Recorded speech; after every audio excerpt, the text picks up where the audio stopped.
Bonjour à tous, merci d'être venus aussi nombreux. Donc nous vous accueillons pour les 4e rencontres cinématographiques du port. Donc c'est un événement qui est organisé par le lycée Jean Ingelot et par ses partenaires, la mairie du port, la DAC, l'école supérieure d'art.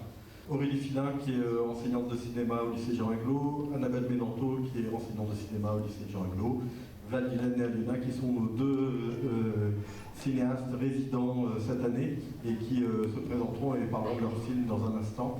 Bon visionnage, parce que les parents sont là, très heureuses de vous recevoir, chers parents. Ce qui est très intéressant, j'avais d'ailleurs, je crois, dit l'année dernière que ça serait bien que ça dure au moins 10 ans, d'être présent sur la commune qui les accueille. Alors vieux pour moi, pas pour eux.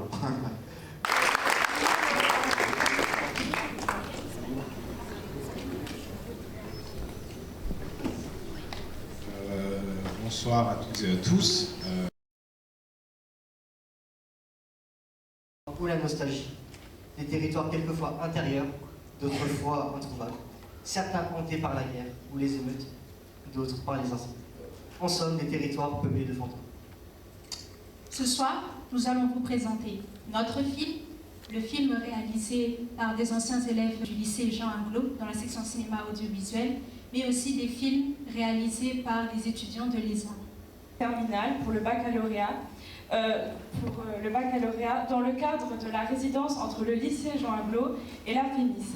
Nous n'oublions évidemment pas les élèves de première et de seconde qui se sont aussi beaucoup donnés dans la réalisation. Diplômée de la FEMIS, Aliona Zagorowska et Vladilène Vianney, ici présents, vous les applaudir.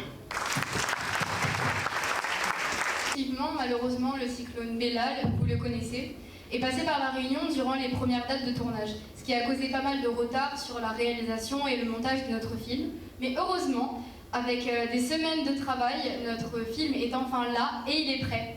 Alors sans plus attendre, nous vous laissons le découvrir. Bon visionnage!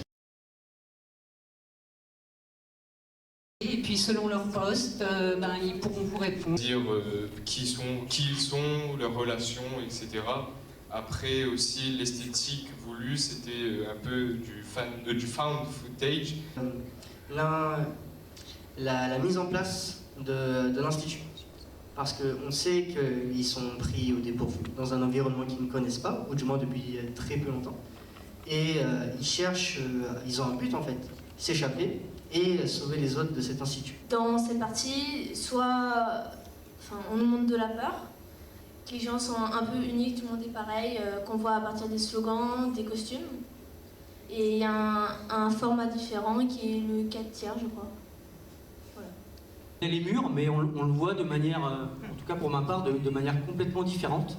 Oui et non. En soi, le lycée n'est pas du tout une personne, on l'a pas personnalisé en soi. Par contre, c'est vrai qu'on avait du coup l'idée d'une IA et du coup la voix donc, de notre très cher Monsieur Sari, notre voix off qui est Monsieur Sari, notre prof de philosophie à nous, la classe de terminale. Il y a une entité qui contrôle le lycée. Voilà. C'est plus simple à dire comme ça. Tous les dessins que vous avez vus à la fin. Alors personnellement, j'ai suivi l'idée artistique. Du coup, il y avait Wilfried avec moi qui avait proposé le son. Et je devais suivre cette idée de mélancolie. Alors j'ai exploité un petit peu les couleurs un peu assez éclairées, douces. Et tout ce qui suit pour l'histoire, j'ai suivi l'idée de Catherine dans le court-métrage qui voulait dire qu'elle voulait continuer, créer une nouvelle civilisation. Et cette civilisation, elle a essayé de le créer, mais le Pok-Pok est devenu comme une liane qui s'est beaucoup trop développée. Et du coup, pour y mettre fin, elle a brûlé le poc-poc. Et du coup, vu qu'elle ne pouvait pas contrôler le feu qui est arrivé, elle n'est pas réellement morte. Elle a fui l'île et l'île a brûlé directement. Donc c'est Apocalypse. Apocalypse.